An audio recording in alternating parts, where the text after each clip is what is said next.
నేను వానున్నాండి, నేను ఖమ్మం అండి పనిపోతున్నా అండి. చాలా దూరం పోతున్నా. ఇప్పుడు వెళ్తేనే నైట్ 7 గంటలకు బస్సు టికెట్ చేసిండు. వెళ్ళాలండి. ఇప్పుడు ఈసీఎల్ వెళ్ళాలి. ఈసీఎల్కి వెళ్ళి టికెట్ బుక్ అయింది బస్సుకు. ఖమ్మం వెళ్ళిపోతున్నా అండి. ఇలా అండి, నేను వెళ్ళిపోతున్నాను. పిల్లలను జాగ్రత్త చూసుకో, మంచిగా జాగ్రత్త పెట్టుకో, పిల్లల మీద కోపాడకు.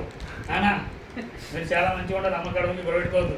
టైం కరెక్ట్గా అన్నం తినాలి, టైం ఊరికి అన్నం సతాయించవద్దు, మీరు ఇబ్బంది పెట్టవద్దు. చెల్లెలకి ఇప్పుడు తమ్ముడికి అందరికి మంచిగా ఉండదు బేట, సరేనా? రూమ్ ఎక్కడ దగ్గర మేరకు ఉండదు, కరెక్ట్ టైం తినాలి, 11 రాసుకోవాలి. నైట్ ఎంత మేరకు ఉండదు. అమ్మ నీకడే చెప్తున్నా, నీడ పిల్లల మీద ఇష్టమైన కోపడకు. నేను అతి రోజులో పని పోతున్నా, పని గురించి పోతున్నా, జాగ్రత్త ఉన్నాను. మీరు ఇల్లు కరెక్ట్ మూసుకోండి. ఇష్టం వచ్చినట్ల తలుపు నైట్ లైట్ జాగ్రత్త పెట్టుకోండి. కరెంట్ బిల్లు చాలా వస్తుంది. ఎంత మీరు జాగ్రత్త ఉంటే అంత మంచిది, సరేనా? నేను 20 వస్తాను. బాయ్.